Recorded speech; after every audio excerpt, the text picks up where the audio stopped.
Hai Bu Ratna. Hai Ibu Septi. Assalamualaikum warahmatullahi wabarakatuh. Waalaikumsalam Ibu. Gimana kabarnya nih sekarang saat ini? Alhamdulillah baik Hmm, Ibu.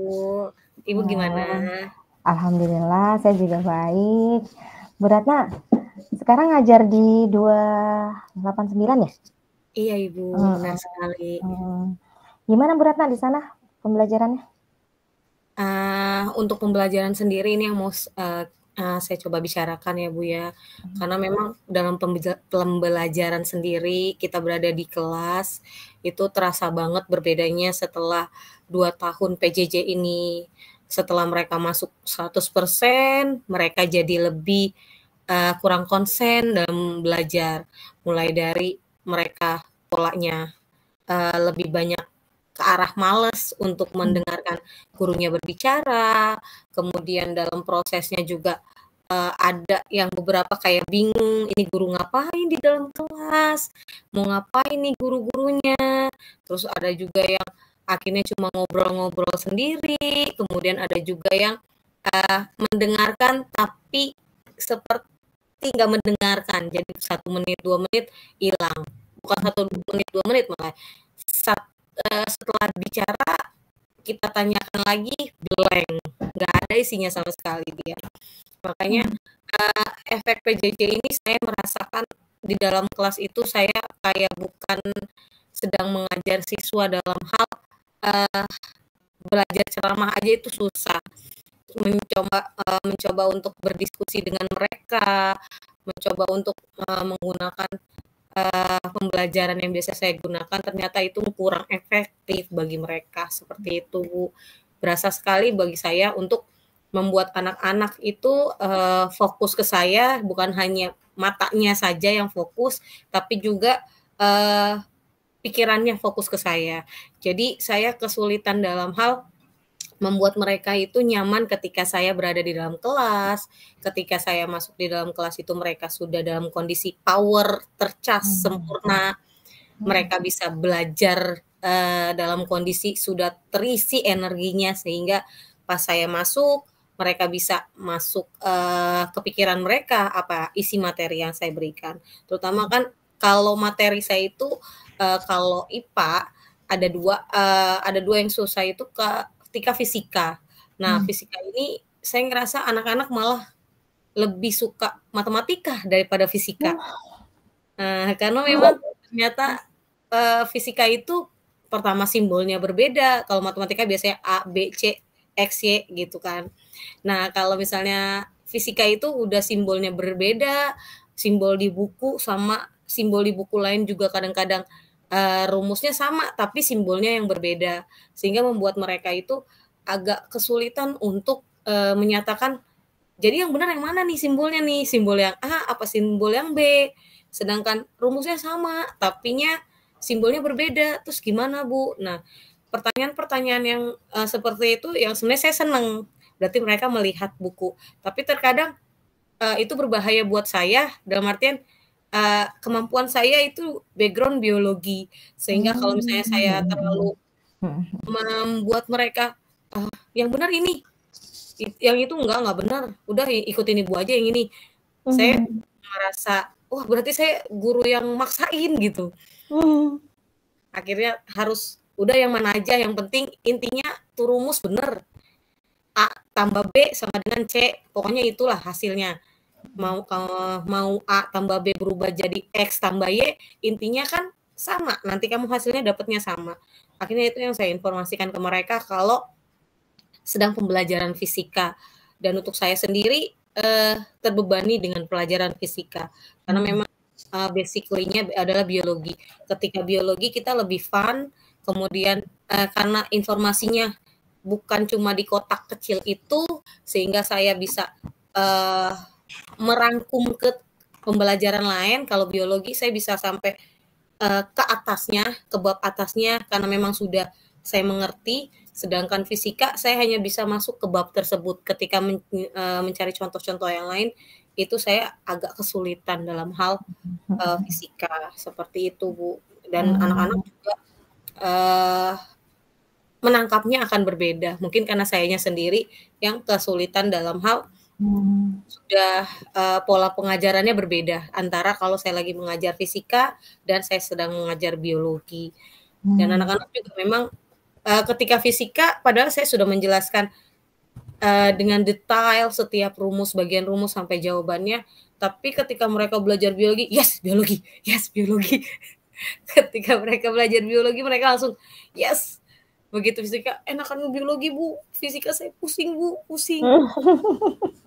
Langsung lihat kepalanya seperti itu, Ibu. Jadi, Mhm. itu yang saya rasakan, setelah lama PJJ 2 tahun ini, seperti itu. Mmm. Baik. Kita kan juga sama ya mengalami PJJ 2 tahun ini. Pasti permasalahan yang dihadapi Bu Ratna tidak berbeda dengan saya ataupun guru-guru lain gitu ya. Nah, tadi kan Bu Ratna udah mengungkapkan nih bahwa di kelas anak-anak tuh, merasa kayak lost learning ya 2 tahun ini Mhm. ya. Jadi, bagaimana sih, tindakan apa yang ingin dilakukan Bu Ratna untuk, mengatasi mereka supaya mereka nggak lost learning atau mereka bisa mengikuti pembelajaran baik fisika maupun biologi yang Bu Ratna ajarkan? Iya, Mhm. untuk saat ini saya mencoba untuk melakukan ice breaking dulu, walaupun, Mmm, nggak mhm. semuanya karena memang saya juga lumayan pemalu, di mana ice breaking itu kan kita butuh jadi berada di depan anak-anak ya, Bu, ya.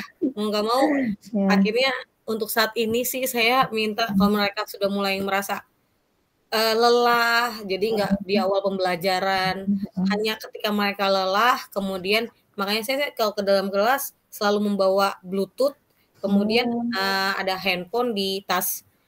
Itu fungsinya ketika mereka sudah lelah, mereka sudah Mhm. capek dengan pembelajaran, apalagi kalau lagi ngajar kelas 9 yang cuma PM saat ini, jadi Mhm. biasanya mereka udah gini aja, tidur aja kalau udah pertengahan. Entah biologi, entah fisika mereka kayak lagi diceramahin atau dikasih Nina Bobo gitu, Bu, sama saya. Jadi akhirnya, saya taruh bluetooth, Mhm. saya minta 2 anak yang jago nari di dalam kelas, pasti Mmm, selalu ada. mhm mhm mhm. Karena kan senam, mereka Mhm. kemarin habis praktikum senam dan pasti Mhm. ada yang lebih jago dari teman-temannya. Mhm. Maka saya suruh ke depan 2 siswa Mhm. untuk melakukan gerakan ringan, Mhm. dengan saya berikan, 1 menit saja untuk ice Mhm. breaking. Mhm. Mereka yang menggerakkan, teman-temannya mengikuti karena memang saya sendiri, padahal itu saya yang bikin videonya, tapi Mhm. saya sendiri malu untuk, eee Mhm. melakukan gerakan kepada mereka. Jadi saya biasanya minta tolong teman-temannya dan saya akan mengikuti di paling belakang biar nggak Atau kelihatan. bagian video ya, bagian videonya. Jadi saya Mhm. kasih ke anak-anak, 2 untuk menghafal. Jadi teman-temannya udah tahu sebenarnya gerakannya, ketika temannya 2 di depan lagi ngafal, kan Mhm. itu butuh videonya cuma 30 detik, 30 detik sampai, 1 menit. Jadi nggak terlalu menghabiskan banyak waktu pembelajaran. Jadi teman-temannya yang di depan lagi ngafalin selama 2 menit, kan mereka sambil gerak tuh. Nah, teman-teman yang lain yang di belakang sambil dengerin musiknya, sambil ikutan gerak, selama 2 menit itu walaupun gerakannya ancur-ancuran, karena memang belum ada proses, ketika teman-temannya sudah siap, "Udah Bu, udah, oke," kemudian gerak. Nah, gerakannya mulai terpola, dan efeknya adalah yang tadinya ngantuk semuanya bangun. Mmm, mhm mhm. Selama proses itu karena Mhm. memang kalau cuma ice breaking 1 menit ternyata anak-anak nggak bisa, 1 menit itu waktu untuk gerak badan masih kurang. Tapi ternyata pas Mmm. mereka ngelihat teman-temannya yang pada di depan mereka sedang melakukan gerakan, sambil didengarkan musik yang, memang agak, pertama yang memang bagi mereka sudah biasa dia dengar, Mhm mhm. kemudian yang biasanya saya ngambilnya juga di TikTok kan, Mhm. yang banyak ice breaking untuk Iya. anak siswa kan sekarang banyak banget ya, Bu, ya. Jadi Mhm. saya ngambilnya dari TikTok, kemudian saya adopt sendiri, jadi mereka ngerasa, ini gurunya juga ngelakuin, cuma memang saya Mmm. nggak berani di depan anak-anak, Mhm. masih hanya di belakang mereka. Mmm. Karena dengan pola saya yang mengajar itu agak strength, dalam Mmm. artian guru yang agak galak bagi Mmm. mereka, ketika melakukan gerakan seperti itu, saya ngerasa kayak aneh aja gitu. Saya sendiri melihat diri saya takutnya kaku gerakannya, Mhm dan mhm. akhirnya hanya jadi candaan bagi anak-anak. Mmm. Maka saya kasih videonya, saya ngerasa gerakan itu udah bagus, kemudian saya kasih ke anak-anak, mereka gerak, habis itu saya di belakang mengikuti. Dan, karena ada 4 kali gerakan, jadi 2 siswa yang menggerakkan, 2 siswa yang, setelahnya. Jadi Mhm. itu pas dicoba, baru dicoba juga sama saya setelah pembelajaran KSE. Mhm mhm Setelah mhm. KSE baru saya melakukan, hal tersebut, karena memang dari awal saya untuk ice breaking ada, saya sudah nonton di TikTok dan sebagainya, tapi untuk melakukan secara langsung dalam posisi di tempat dan ada siswa itu saya masih antara, takut Mmm. antara takutnya mereka nggak menghargai saya, padahal itu nggak ngepek sebenarnya, nggak ada harga diri saya yang hilang di sana. Tapi saya takut benar-benar mungkin, antara kita memang, saya merasa diri saya belum sanggup untuk melakukan hal Mhm seperti itu, mhm mhm. sebelumnya saya coba untuk melakukannya, kemudian ternyata memang, yang mereka tadinya ngantuk bener-bener Mmm. dikit-dikit selonjor karena udah nggak bisa lagi ketika anak-anak PM itu saya mau bilang, "Jangan tidur, coba aja kalau kamu tidur kalau berani." Biasanya nggak ada gunanya ngomong-ngomong kayak gitu, nggak berefek, saya itu udah coba, berkali-kali, mereka pasti akan digini-giniin. Karena dicoba karena memaksakan sendiri, ternyata, setelah ice breaking, nggak perlu saya perintah mereka akan bangun sendiri. Selesai Mhm. ice breaking, nggak ada lagi yang namanya anak ngantuk. Tapi memang kalau anak yang polanya sudah tidur lama di rumah, dia nggak ngantuk, yang tadinya ngantuk jadi udah nggak ngantuk, hanya ngomong. Mmm. Karena memang dari awal nggak mau belajar, Mhm. dari awal nggak, nyawanya nggak di situ, ada di tempat lain kayaknya. Dalam artian udah nggak bisa lagi saya apa-apain kalau misalnya dia sudah dalam kondisi bingung seperti itu. Jadi saya udah mencoba untuk melakukan ice breaking di dalam kelas agar memusatkan mereka tercas dengan sempurna saat pembelajaran, seperti itu Bu Mmm. Septi. Wah, Bu Ratna, usaha yang sudah dilakukan oleh Bu Ratna itu keren banget ya. Maksudnya, mereka yang tadinya nggak bersemangat belajar, disuruh ice breaking gitu, melakukan gerakan yang tadinya ngantuk jadi nggak ngantuk gitu. Itu luar biasa Bu Ratna, jadi boleh juga deh nanti saya akan melakukan seperti itu. Nah, sekarang Bu Ratna, tadi kan mengalami, ada siswa yang, kurang bersemangat atau kurang mengikuti pembelajaran dengan baik. Kira-kira Bu Ratna inginnya seperti apa tuh siswa-siswa itu? Atau tindakan apa yang, ingin Bu Ratna kerjakan atau lakukan?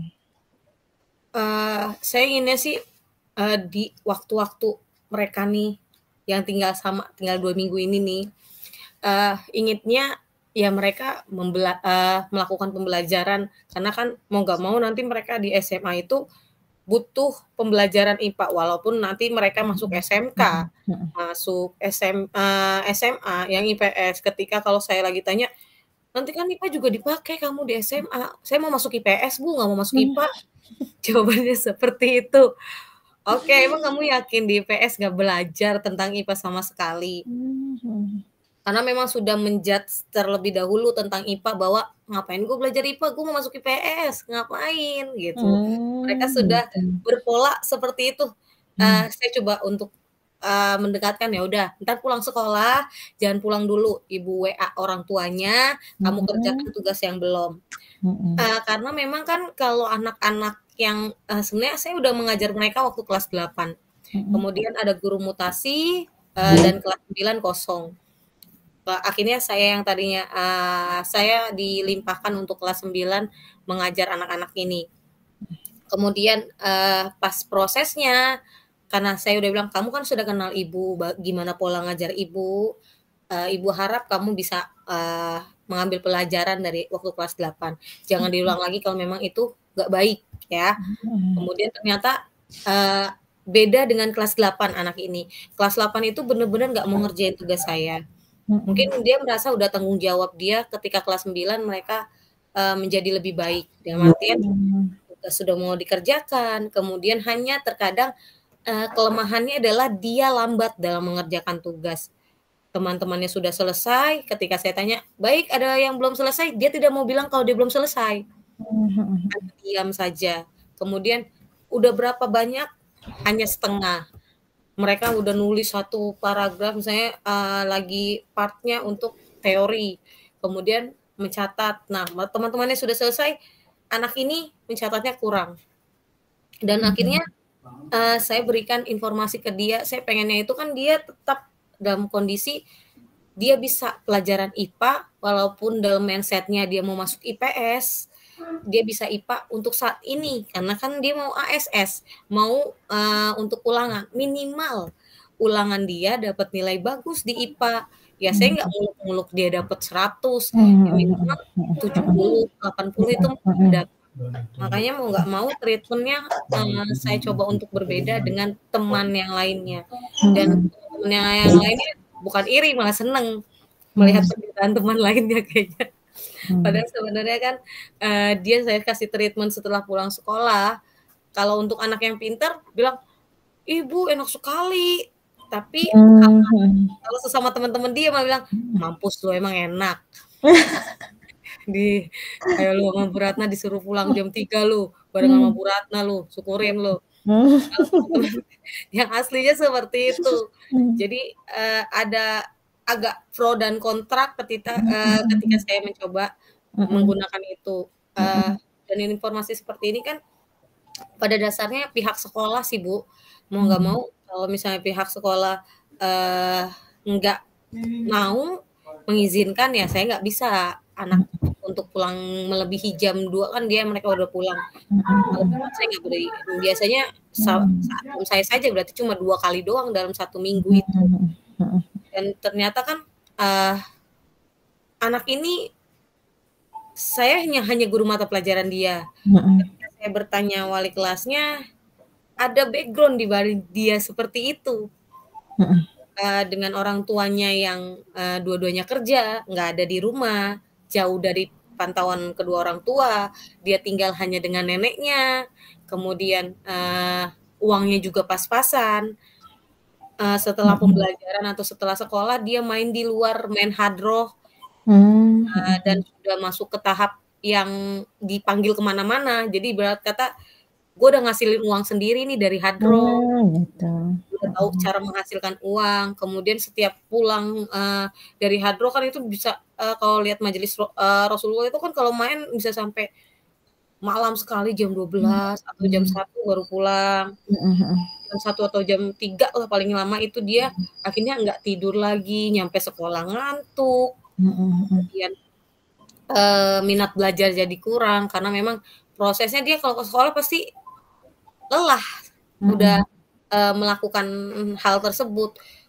Kalaupun saya kasih pembelajaran, sampai jam 3, "Bu, saya habis ini mau latihan hadroh, Bu. Ayo, Bu, udah, Bu."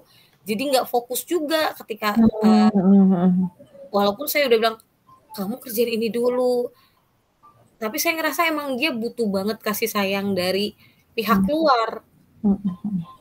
Dia lumayan kesel dalam hal, ketika saya marah. Tapi ketika saya baik, "Ibu Ibu." Oh, jadi sebenarnya dia cuma butuh dapet hal yang dia butuhkan. Kalaupun pembelajaran kan nanti dia, misalnya, "Ya udah kamu kan belum nih, entar pulang kerjain ya."